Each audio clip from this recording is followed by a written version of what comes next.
Well, hello, everybody. This is Rabbi Dan Levin, and this is Essential Questions.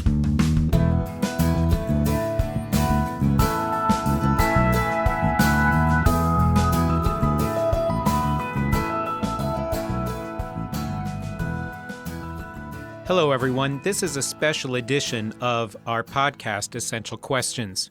Since the terrorist attack on the State of Israel by Hamas on Simchat Torah, the morning of October the 7th, all of us in the Jewish world in America and Israel, and really throughout the world, have been reeling, perplexed, agonized, confused. And we are all asking ourselves so many essential questions. What happened that day? Why did it happen? What led to this moment? What's happening in Israel now? And what comes next? In trying to parse out and to claw through all of the confusion, Temple Bethel is trying very hard to open opportunities to understand the conflict and what's happening on the ground. And today we are blessed to have a conversation with Tovah Lazaroff. Tovah is the deputy managing editor of the Jerusalem Post, where she has worked as a correspondent since 2000. Her expertise includes coverage of the settlements, diplomacy, the United Nations, hostage situations, conflicts on the southern and northern borders, and how Israel deals with victims of terror. Before arriving in Israel in April of 2000, Tovah spent 8 years as a local reporter in the Boston area, where she earned 12 awards from the New England Press Association and 7 from the Massachusetts Press Association for her work. She is a native of Brookline, Massachusetts, and earned her bachelor's in history from Brandeis University. What you are about to hear is the recording of a webinar that we hosted for Temple Bethel on October the 19th, and we hope that you enjoy this conversation and that you come away with a little bit more understanding of the conflict and where we go from here. So I wanted to just start a little bit by explaining to people what actually happened on the morning of October 7th, okay? And on the morning of October 7th, which was Simchat Torah morning, I was sitting in my living room in Jerusalem. And I've covered the area of, the southern border and pretty much every Gaza war since, I've been here, and I started at the Jerusalem Post in 2001. And I'm pretty good at predicting wars. There's kind of like a pattern to how everything happens. And so I was in fact, when I heard the siren, I thought it was a malfunction. I thought something had gone wrong. And then I thought, somehow, for reasons that I don't understand, something happened overnight, and now we might be in a war situation where rockets are being launched. And I kind of thought that was the extent of it. And I think that's what everybody else thought. But if you see here, right on this map, which I nicely took from CBS, right here, this is Gaza, right? You see this line here. And then the area right around it where you see Erez, Sderot, Kfar Aza, Nachal Oz, Be'eri. Okay, so the darker line, that's where Israel has a border fence, okay? And it believes that that fence does a very, very, very good job of protecting it from any Hamas infiltration. It's dug underneath it to prevent tunnels, and it has it's a very technological fence. So it relies very heavily on technology. It can notice any infiltration. It's got cameras. It's got all kinds of systems. On the Saturday morning, much like I thought, all the people living in these communities imagined that their biggest threat was actually for mortar fire, not even so much rockets because they're too close, for mortars that maybe might not get detected and might come over the border. Instead, what happened is that Hamas has, for 2 years, been planning an assault on the southern border. What it does is it takes out the entire technical system that protects this fence. So it just brings it down, okay? And once it brings it down, it can pretty much go through the fence, which it does in many different places. There wasn't such a large concentration of forces along this border, and it was pretty easy for those Hamas militants or terrorists, there was about 1,500 of them, to come in and literally take over these communities. So now the people in them initially didn't quite, like much like me, didn't quite know what was happening, but they knew there were sirens. So they all went into their safe rooms. And while they sat in their safe rooms, right, in some cases, the threat got mitigated because every community has a volunteer emergency team. And in some cases, in an unbelievable way, the emergency teams were able to really keep the terrorists at bay and protect the communities, and nothing happened to them.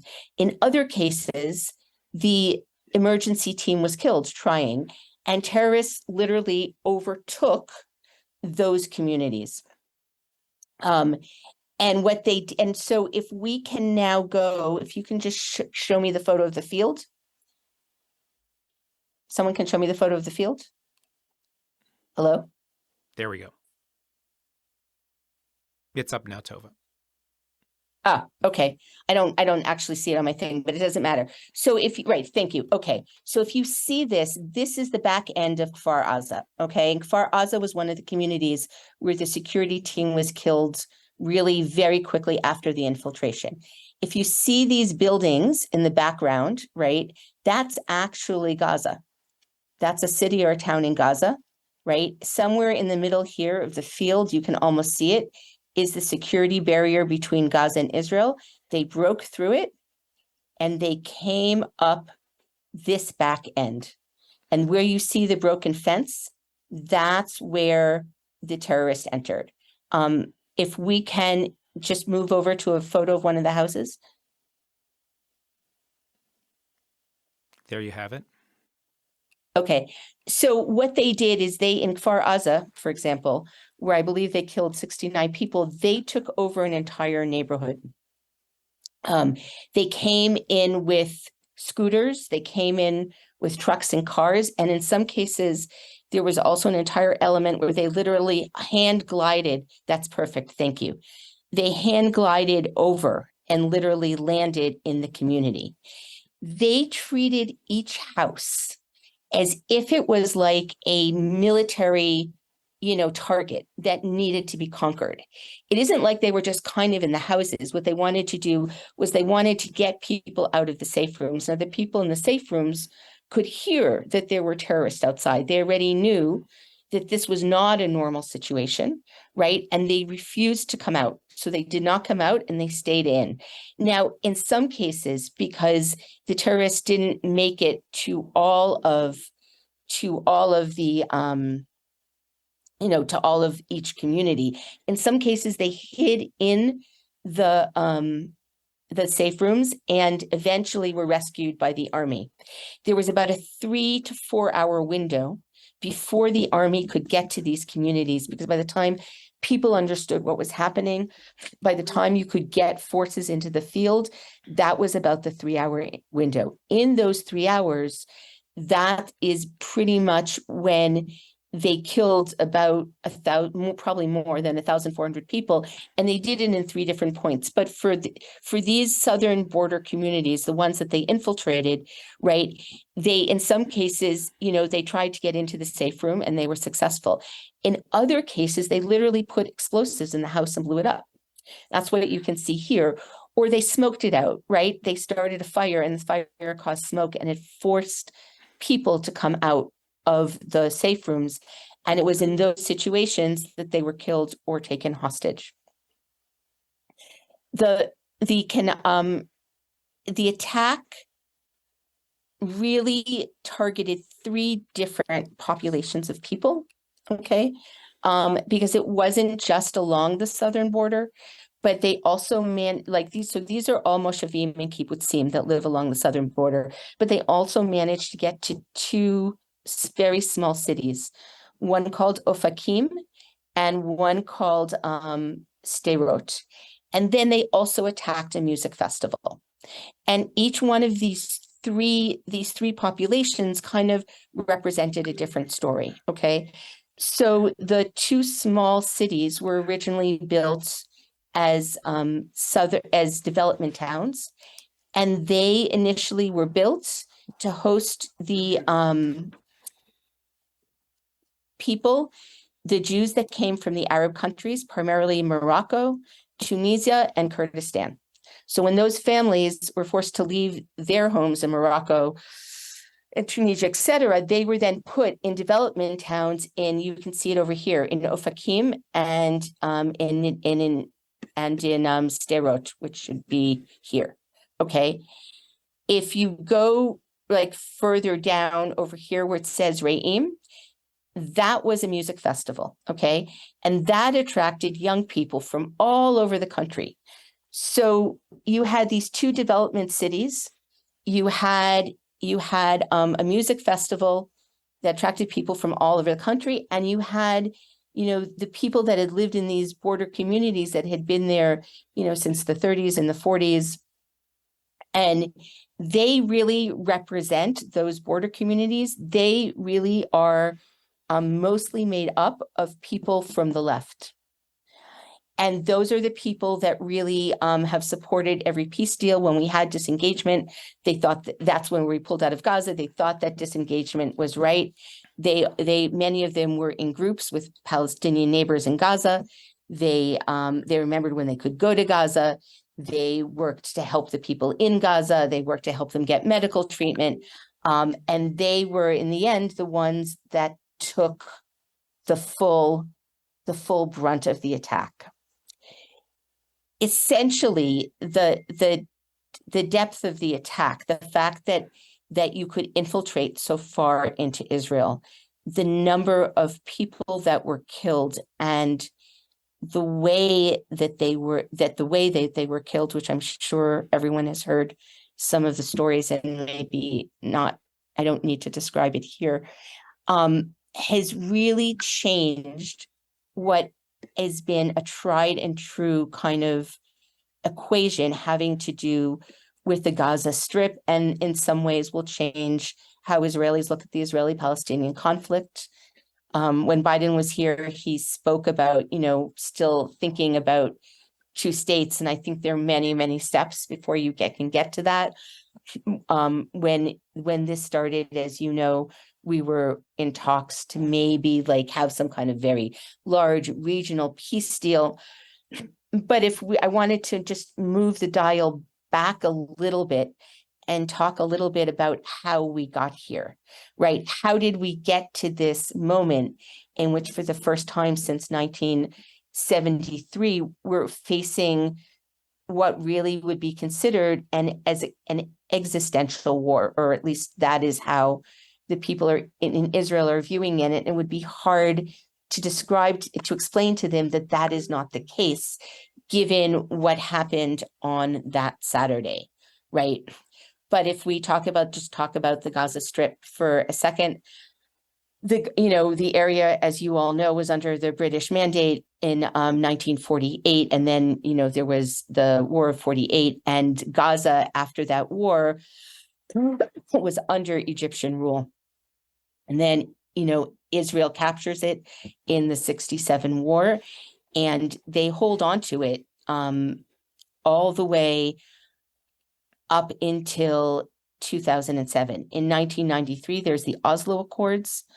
The area then is moved over mostly, like many areas also in the West Bank. It comes under the rule of the Palestinian Authority. That means they're governed by a newly created Palestinian Authority, but the army is there, and there's some 21 settlements that are located there. In 2001, somewhere in there, 2001, Hamas grows stronger in the Gaza Strip, and it starts to do this thing where it launches rockets at Israel, but really super small rockets, almost something you can build, in your house, maybe the size of a desk. And I was just really starting as a reporter in Israel in that time. And so I was really very expendable. And they had heard, someone in the newsroom had heard this thing that a rocket had made it all the way from Gaza, all the way over to Sderot, about 5 kilometers. And so they sent me down to explore to see if this was really true. Could there be such a thing as a rocket that made it all the way over to Sderot? And so I found the place in Sderot, and honestly, it was like a piece of metal like this big. It had made like a little dent in the sidewalk. And I remember calling back in and saying, yes, actually, it seemed to have made a little hole, and it was a rocket. And what happened since then is that the power of those rockets started to grow. In 2003, when Sharon put forward his disengagement plan, he talked about taking out, the 21 settlements in Gaza and also withdrawing militarily. The idea is that if you took out the settlements and you took out the military and you gave the Palestinians what they wanted, which was an autonomous territory that they could control, then you would actually not have a conflict with them. Theoretically, right? You would be at peace with them. And you could have all kinds of commerce. In fact, they built at Erez, if you see at the uppermost tip here, where it says the Erez crossing, that's Erez. So that's where it's crossing. That was going to be like this, that they imagined that crossing would be like an international border. Right? They thought, they even had a press conference about how they were going to transfer power of that crossing from the army to like the Interior Ministry, because you wouldn't really need it because you would be at peace. And therefore, would you necessarily need to have soldiers manning that crossing? It could be people from the Interior Ministry.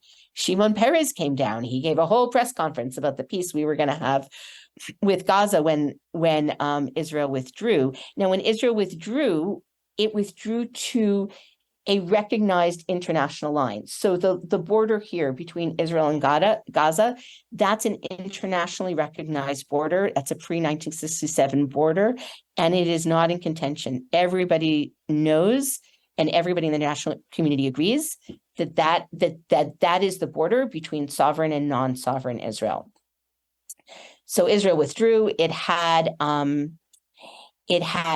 made an agreement with everybody, the United States, the European Union, the Palestinian Authority. Everybody signed on to an agreement of movement and access and how the borders would be controlled and how it would all look. And then there was an election in 2006, and the majority went to Hamas, not the PA. And then an even more complex arrangement was reached about how you would interact with Hamas. And then in the summer of 2007, Hamas decided to oust Fatah in a coup, and it took over the area by force. And since then, there is this kind of pattern that has emerged where, it sends rockets in Israel's direction and Israel retaliates. When Israel initially withdrew, it promised its citizens that there would be peace. And if there were any rockets, they would just go back in. But that actually never happened. Instead, we fought, I think, about 5 wars since then. The 3 biggest ones were in 2007, 2008, 2012, and 2014. The rocket launching would get big enough that it would be considered a threat. Israel would go in. It would take out a certain amount of targets. There would be a certain amount of civilian casualties. There was, if you remember, in 2019, there was a very brief, 2-day war in which the rocket fire was very intense. And then in 2021, Hamas kind of expanded its agenda. Until then, all of its asks, all of its requests had really been about the Gaza Strip. But it shifts and it starts to talk about itself more as a representative of the entire Palestinian people. It goes to war with Israel over actions in Jerusalem in 2021. Then in each case, there's never a ceasefire. It's like a period of calm. It's sort of what they call a restoration of calm. It's never a ceasefire because there's never a formal agreement, and Israel and Hamas don't negotiate in any event. So it was always like third-party talks, mostly led by Egypt. And somewhere along the way, there was this theory that, kind of the rocket fire was sustainable. when we talked about making peace with the Palestinians, when everybody talked about making peace with the Palestinians, everybody always kind of ignored the Hamas equation. And what I mean by that is we always spoke about the Palestinian Authority, which has no power over Gaza, and from 2007 to this day has also not united with Hamas, right? So the Palestinian Authority is run by Fatah, which is not Hamas, and the two still remain deeply divided and deeply at odds. And we've just always assumed that if there was going to be any kind of a peace deal, that Hamas would come on board, right? And eventually you would have to unify Hamas and Fatah in some way, because you would have to have one overall Palestinian body that you were talking to in order to have a peace deal. And people really kept putting aside the parts about Hamas that talked about how they just wanted to actually take over all of Israel. And the other thing that they also tended to put aside is the fact that one of the Hamas backers happens to be Iran, or its main backer happens to be Iran. And so we just kind of like overlooked it, almost as if that, that wasn't significant in any way, and this would somehow work out. And in particular, when we spoke about moving forward with a Saudi deal, that kind of this can all somehow be handled idea definitely came into play.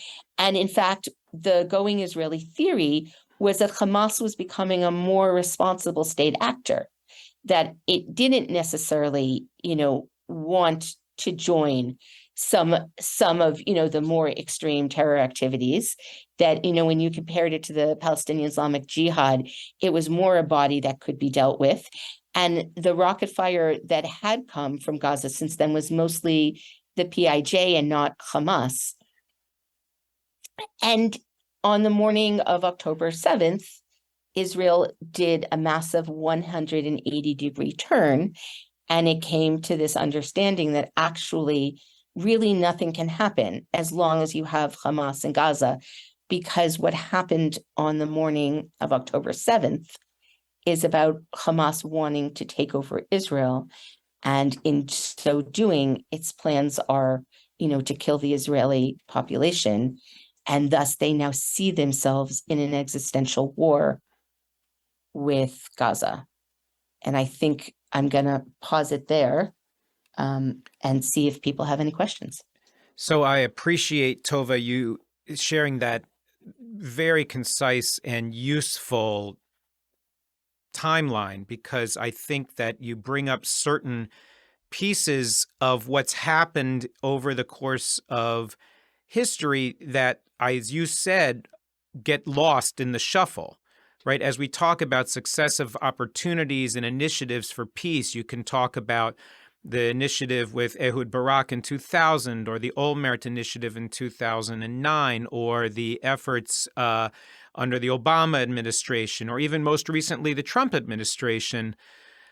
All of those are negotiations that are had with the Palestinian Authority. And there was a survey that was conducted by the Palestinian Center for Policy and Survey Research in June of 2023 that shows that the PA has about 18% support among Palestinians generally between Judea, Samaria, the West Bank, and the Gaza Strip. And it's even lower in Gaza. And so they asked if there were elections held today, this was back in June, Ismail Haniyeh, the head of Hamas, would have defeated Mahmoud Abbas 56 to 33%. So how does Israel conduct any meaningful kinds of negotiations with the PA if the PA doesn't realize even a modicum of popular support amongst its own people? Is that a question for me? Yes, these are all questions for you. Oh, okay. I was like waiting. They may be questions for God, too, if God has the opportunity to chime in on these things, because these are difficult questions. But from your reporting over 20 years, sort of how do you see that unfolding or not unfolding? I think that when we talk about any kind of a resolution to the conflict, right, two states or otherwise. And I think from a Palestinian perspective, it can only be two states, really. So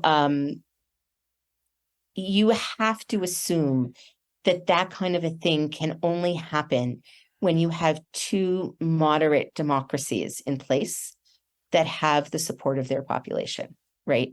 That's the only way it happens. If you don't have that, then you're looking at other options. But if you want any kind of a negotiated settlement, then it has to be, at the end of the day, with a moderate government and a moderate population, because the moment you move over into extremism, you're just in another language. So I think the hope always has been that the polls reflected the reality at the time. I mean, the Palestinian Authority has its own issues.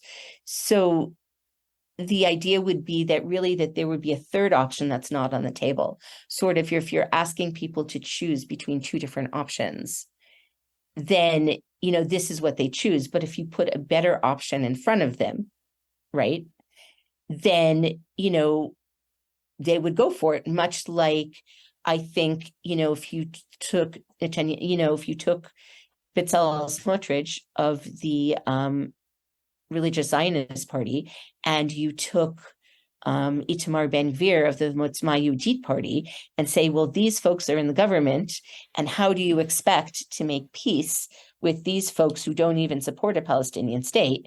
And the government in Israel right now doesn't so much support a Palestinian state. If you said to a Palestinian audience, how do they hope to see that peace could happen in this situation? I think they might say the same thing. So I think the hope is that peace can only happen if you have enough moderates on the ground in both cases that can seize control of the ship. And in Gaza right now, it's not possible to seize control of that ship because you have Hamas in power, and it is not holding any elections since it seized power through guns and not in the ballot box. So in all the years of your reporting, one of the things that we're hearing so much in the international reporting of the conflict over the last 2 weeks, and certainly in the American media, is a deep concern for Palestinian civilians. What can you tell us about what you know about the average Palestinian who lives in Gaza? Who is that person? What do they want? What's their sort of experience of life under Gaza, under Hamas, and to what degree would you say they desire to be rid of Hamas versus they champion Hamas versus wanting peace with Israel, wanting the destruction of Israel? What have you learned about the Palestinians that are the civilian population about which so many have expressed so much concern? Well, first of all, I haven't been in Gaza since 2005 because, as an Israeli, I'm not allowed in. And I've always considered the threat of kidnapping to be so real that I've never actually tried to go in. So, what I would know about the people in Gaza, unfortunately, is what I've read or the moderates that I've spoken to, right? But I imagine that their experience would be what it would be like living under any fundamentalist government, right? That doesn't so much support the rights of women, that lives under, that lives with a religious edict. And at the same time, they're under fire from Israel. So I have never imagined it to be such a positive experience. But I can't, you would need somebody who is Palestinian to really answer that question. And I would not be your person, unfortunately. So we see now that Israel has called up well over 300,000 soldiers and reservists. In a podcast and an interview that I saw with public intellectual Micha Goodman recently, he noted that typically when Israel calls up its reserves, they count on an 80% show rate because, people are sick or they have this or that. And they had 150% show up this time, where you had lots and lots of people who weren't even called who showed up anyway. And you have this massive army kind of poised, ready to go. What do you see happening with that army? What do you see as the next couple of weeks? Do you see a ground incursion happening? Do you see a full-scale onslaught coming? Do you see maybe targeted special forces? What do you imagine will happen next? I think Israel's going to go in. I think if ever there is a moment where you could shift what had seemed to be a perpetual equation, then where you were kind of stuck in this place where you really had to be restrained and couldn't go in and take out Hamas, and yet you had to endure a certain amount of rocket fire, which really you shouldn't have had to endure, right? If there seemed to be no end to the loop of a Gaza war quiet, then this is the moment to go in and take out Hamas. And I think that's what Israel plans to do. I think the question, but I don't think anybody is really questioning that. I think they're questioning how Israel's going to do it. Everybody who's come here, Biden, Sunak, Schultz, they've all talked about, being very careful about the civilian casualty count. The civilians are stuck between a rock and a hard place. They don't want to flee Gaza because they're afraid they won't be able to come back. They're concerned that this would be a Nakba 2. And that would be like the expulsion from 48. They fled once for their lives and they were never let back in. And they're afraid if they flee Gaza, they won't be able to get back in. And at the same time, they don't really have shelters. They don't really have good places to go. Israel hasn't let in a tremendous amount of aid. So they're really stuck between, non-sustainable conditions on the ground and feeling that if they leave, they're really leaving. But just moving back to the question for a second, I think Israel is going to go in and take out Hamas because before it couldn't do it. It couldn't do it because Israel itself the Israeli public wasn't itself entirely convinced that Hamas posed an existential threat. And therefore, the casualty count was important. There wasn't public support for the kind of casualty count that you would have had in a ground operation to take out Hamas, and that's the only way you can do it. And there wouldn't have been enough international support because the international community wouldn't have been convinced that this was an existential threat. But now that everybody is already united on the idea that this is an existential threat, and the people in Israel understand in this very visceral way that their lives could be in danger, that they could wake up like the people in the southern communities did that morning and find themselves with no one to defend them, right, has united the country in this tremendous way. And they're now ready. They understand that the lives lost will be lost in saving the rest of the country. So if you don't do it now, you wouldn't do it. And Hamas is only growing in power. And so this is the moment. So Israel's going to go in.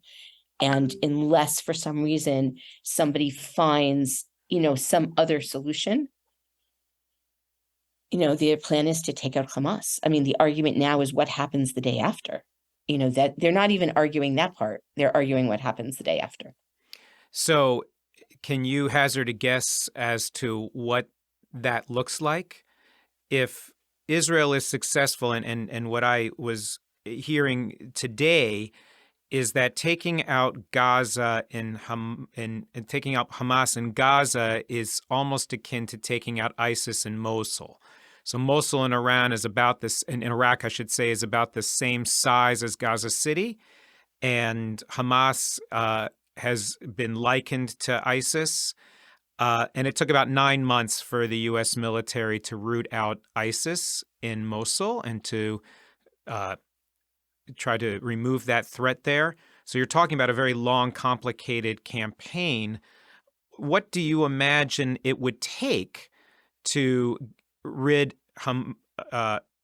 Gaza of Hamas's leadership or presence, especially given how supportive the general Gazan population is of Hamas and how embedded and how hard it is to distinguish between who is Hamas and who's a civilian? And what do you imagine that looks like? I think it looks like a long war. I mean, I think that is what the Israeli leaders are telling the public, that this will be a long war. I think 9 months. I'm not sure people here are thinking it will be exactly 9 months, but I don't think they think it's going to be over next week. So if I were to say that the 2014 war lasted for about 7 weeks, something like that, 7-8 weeks, it was really a lot of like mid-July to the end of August, so maybe 6. So I've imagined in my brain, easily like probably about 4 months or so. But again, I would just be guessing. I think people here, like the murder of so many people, the killing of children and young families, has, immediately turned Israel on its head. And in the moment sitting now, right, before one goes in, there is almost wall-to-wall support for that kind of a protracted campaign. I think the question is more, is there international support? Because the international community was united on ISIS. But in spite of, all the lines that every, Western leader has been saying, it's not clear to me that the international public, particularly in the West, is united in comparing Hamas to ISIS. I think there's a lot of work being done to explain that the kind of killings that happened didn't happen. That it's, some kind of fake news, an attempt to discredit the Palestinian leadership. I think there seems to be a deep desire to see Hamas as one of the leaders of the Palestinian people, rather than, a population that might be held captive by them, sort of, if I think more of like the Taliban, in Afghanistan, right? Rather, than, so I'm not sure that Israel is going to have the time it needs. So I think it might not be able to achieve its objective, but it's almost a bridge you're going to have to cross when you get there. It's starting out with that objective, and that objective is an objective that makes a lot of sense to Israel. And the truth is, it makes a lot of sense for ending the conflict, because if this is who your partner is in negotiating peace, it doesn't, in the same way that the United States really didn't negotiate peace with Al-Qaeda and didn't negotiate peace with ISIS. I think it would be hard to come to a place of peace with the Palestinian people if they are represented by Hamas. So 3 weeks ago, you were seeing unbelievable strife within Israeli society. You had this very difficult encounter in Tel Aviv on Yom Kippur between religious and secular Israelis in an outdoor, public, mixed, separated gender Yom Kippur service. There's been so much strife since the beginning of the talks of judicial reform. Hundreds of thousands of people in the streets of Tel Aviv and Jerusalem and other communities every Saturday night protesting the proposed judicial reforms. You were seeing Israeli society unravel. There was talk of fears of even civil war. And it seems like that was a distant dream. What's happened in Israeli society? Have they just sort of put that on the back burner? Is there still a lot of angst between Israelis in different parts of the population? What does it feel like to be in Israel today? It's all on hold. It's absolutely all on hold. First of all, it would really depend on the outcome of the war, I would have to say. But for right now, like what happened that Saturday morning was a massive massive intelligence failure of proportions the likes of which is rarely seen in Israel. So it's everybody's deep belief that this government is finished, right? And what happens now, what happens here on in some ways will really determine who will come into power next. But this government would have to be able to stay in power long enough now to finish judicial reform. Everything is now on hold because of the war. And everybody is, it's sort of like if you're fighting with your neighbor, but then there's a fire in the apartment building and you need each other to get out. So maybe what you were fighting about doesn't seem so relevant. So right now, literally everything is on hold as Israel, gets over whiplash and understands that it's facing an existential threat and is burrowing itself in for what could be a long war. And also one has to remember that all of your questions have really focused, and in some ways about, I focused also very heavily on Gaza because that is really, in some ways that is the core of what's happening. But you have to put this in the broader context, right, of how the United States and Saudi Arabia wanted to make a military pact. One of the most, when you talk about, things shifting tides, one of the more significant military pacts, or the most significant military pact it's made since 1960. And that military pact was to help protect Saudi Arabia against Iran. The normalization with Israel was a sidebar to that military pact. Hamas's Iranian proxy group, they attacked Israel now. So maybe this was always the timing, or maybe the timing was because they saw the chaos both in Washington and in Israel, and they thought it was a good time to strike. Or, maybe it was to do it now before the Saudi deal came into being. And so this war doesn't just present Israel with an existential threat against Hamas. It also presents Israel with an existential threat in general in the Middle East, right? Israel's cachet, what keeps it safe is that all the countries think you shouldn't really tangle with Israel. And now 1,500 Hamas militants using, sort of very low tech, disarmed a very high tech, sophisticated system. Well, if they can do it, anyone can do it, right? So speaking of that, wait, let me just finish the point. Sure. So instead of banding, making peace with Israel because you're forced to live with it because they're the strong arm in the region, maybe you should unite and attack it. So, that's in some ways why Biden came. That's why you've got 2 carrier fleets, like in the Eastern Mediterranean. That's why you've got 2,000, troops on hold from the Pentagon. What people want to make sure does not happen in that time is that this doesn't become a larger war. And you already see violence with Hezbollah on the northern border. So, I don't see people worrying about judicial reform, or governmental politics for a while. So, you speaking about Iran and their proxies, the more dangerous proxy that most have worried about in terms of their capacity is not in Gaza, it's in southern Lebanon with Hezbollah. Yes. And what is sort of the feeling in Israel about the likelihood of an engagement on Israel's northern border? You see some peppering of fire and mortar and shelling and retaliations by Israel and small incursions, but nothing like a full-scale onslaught by Hezbollah.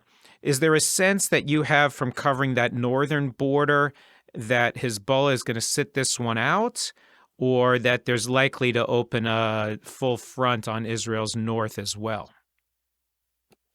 Well, I've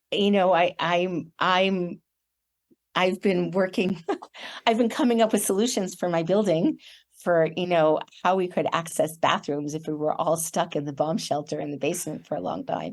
So in fact, I just called my landlord to explain to him that if he opened his basement with a bathroom right next to the bomb shelter, that it would really make it easier for everybody in the apartment building.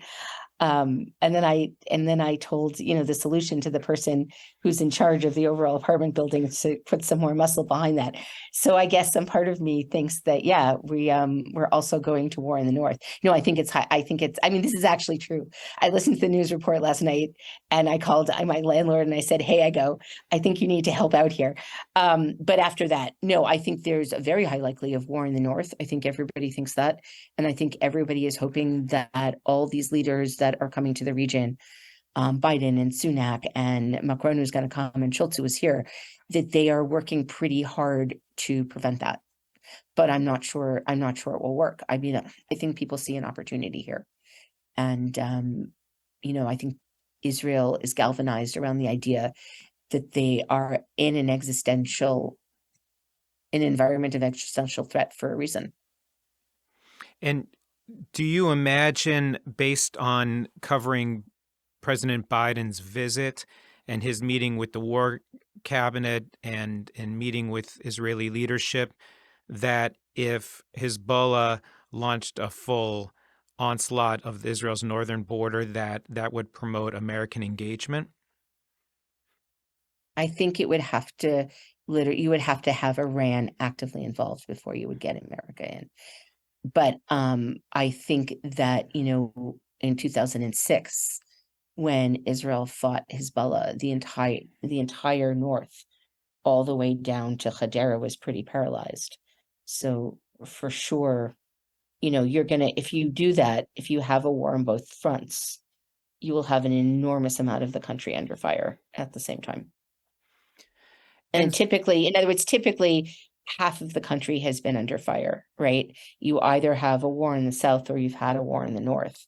But this would really be the first time that you would have both fronts active at the same time. So what does daily life look like right now in Israel? Are people going to work? Are people going about their lives? Are people kind of holed up at home? What's it like for Israelis today? Well, Jerusalem is like a pretty calm place for the moment. So, what's weird about my life is that I don't even, we haven't had a siren in Jerusalem in like a couple of days, I think.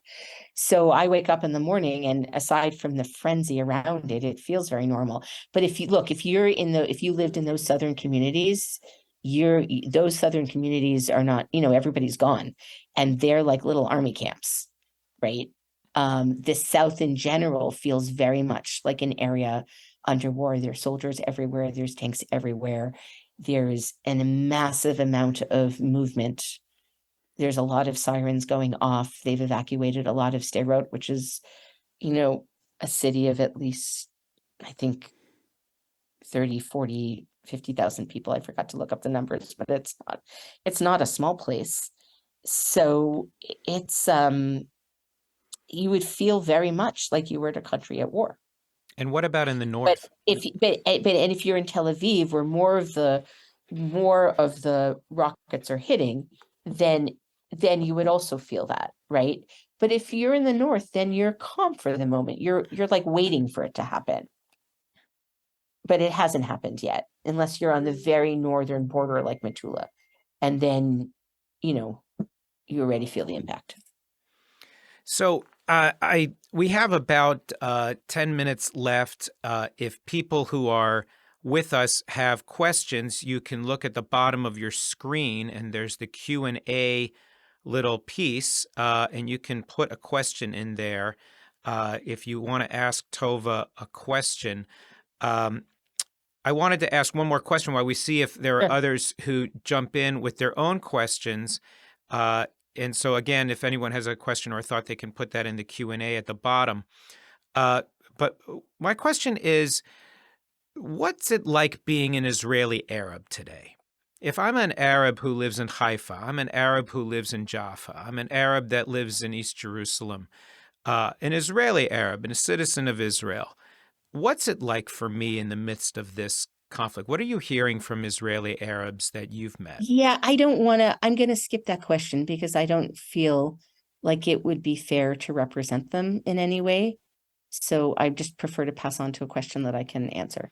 Okay. Amanda, is there anything in our Q&A? Yeah, so the first question we got is, what can we do as ordinary everyday citizens just to help support and assist Israel in any way we can? And if you know of any nonprofits or non-government organizations that you know of that are already on site that need financial assistance. I think, yeah, I mean, I donate as much as you can, including for flak jackets and helmets for the soldiers who seem to be lacking them. Because, the call up is more than anyone anticipated. Plus, there are all these families who now literally lost everything. They fled with their lives barely, so they're all starting again. I'm happy to help Rabbi Levin, put together a list. I don't have one offhand.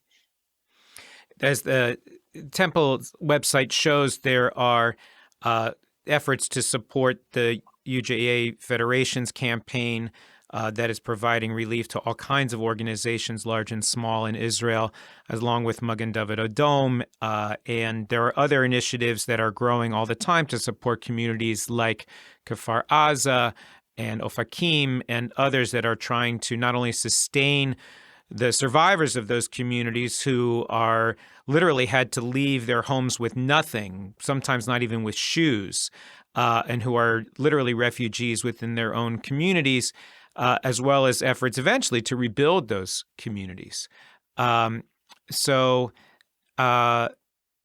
Looking at just some other questions that we have, when you talk about the kinds of material assistance that Israel needs, how much of Israel's capacity to defend itself is homegrown, and how much of it is relying on support from, say, the American military aid, or other support from other nations? Does Israel have what its own capacity to generate its own material, or does it sort of rely on those shipments from other places? I think it's a combination. Also, not as much my expertise, but if you look at what the United States is already providing it, that's ammunition, right? Also, Iron Dome, the interceptors and the batteries, it needs that. So I imagine that at the end of the day, it can't really fight this war without a certain amount of material support from the West. And what can you tell us about what's happening with it sounds like almost 200 hostages that are held captive? Has there been any movement around release of any of them? We saw the horrific video of the young woman who was paraded around, but beyond bombastic, Israel releases every Palestinian prisoner it holds and will let the hostages go. Have you heard anything about any movement on returning any of the hostages?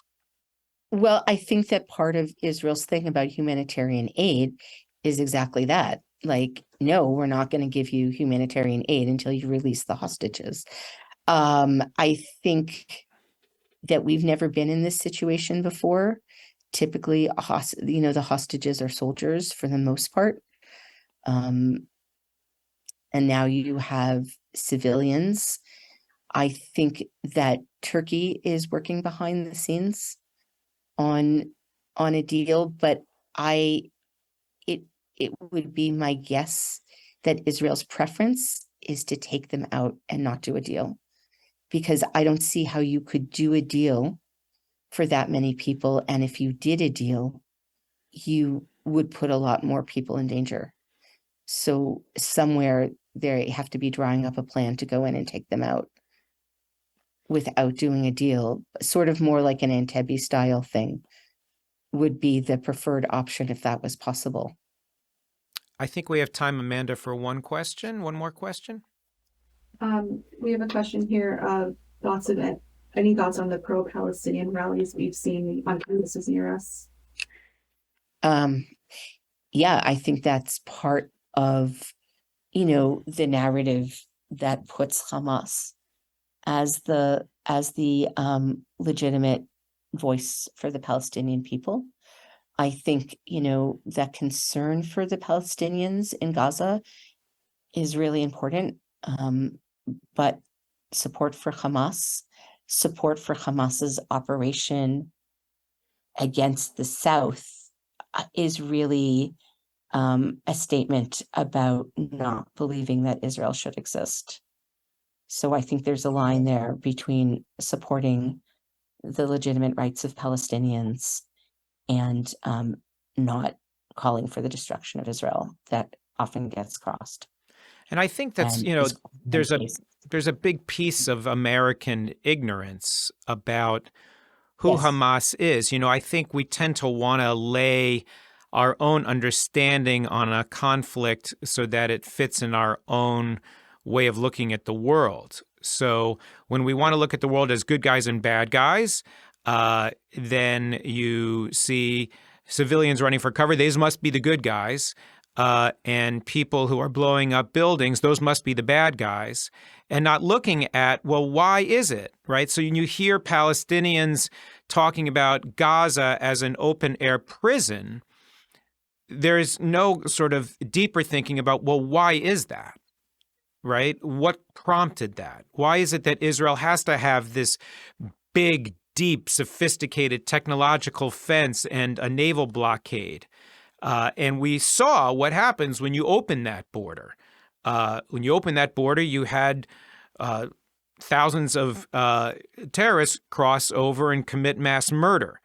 And there's a sense, and it's interesting because having visited that area many, many times, I think about Ofer Lipstein of blessed memory, who was the Shara Negev regional council leader, who had a dream of building an industrial zone where Palestinians and Israelis could do business together and they could create work together, and that would enrich not only the people that lived in southern Israel, but could also benefit the lives of people who lived in Gaza who could come across the border to work in good jobs. This was his dream and his vision. I remember visiting with him just after the war in 2021 and hearing him talk with such idealism about what could be. And he was killed defending Kfar Aza in the first minutes of the war. And so I think there's just a dread and a pain that so many, certainly in Israel and those who love Israel, are carrying, especially when you see people championing slogans like "From the River to the Sea," which calls for ethnic cleansing and genocide of 6.5 million Jews that call the land of Israel their home. Tovah, I'm so grateful for you being with us today. I know that this is an incredibly busy time for you as a reporter and editor at the Jerusalem Post. We could hear all of the dings on your phone going off during our conversation today. So we know that your time and attention is being pulled in a lot of different directions. And in the midst of a conflict that is so difficult and complicated, we appreciate your helping us gain a little bit of clarity. And we thank you for being with us today. Thank you so very much for the opportunity. Have a great day. And thank you, everyone who's joined us, and we'll continue to try to provide opportunities for us to continue to learn and monitor what's happening in the state of Israel as things unfold. Essential Questions has been made possible by the Temple Beth El Jewish Ideas Incubator, committed to creativity and innovation in modern Jewish life. Many thanks to our production team, Jason Reeser, Amanda Brentzel, Jake Harris, Susan Stallone, and Eliza List. Special thanks to Jake Harris for original music and Isabella Tenenbaum for the original artwork. You can find this podcast on Apple Music, Spotify, and the Podbean app, as well as on Temple Beth El's website at tbeboca.org/essential questions. You can rate us on Apple Podcasts or Spotify so you can spread the word. And we certainly want to know what your essential questions are. Email us at eq@tbeboca.org. We look forward to reading your comments and to addressing your ideas in future episodes. I'm Rabbi Dan Levin, and thanks so much for listening to the Essential Questions podcast.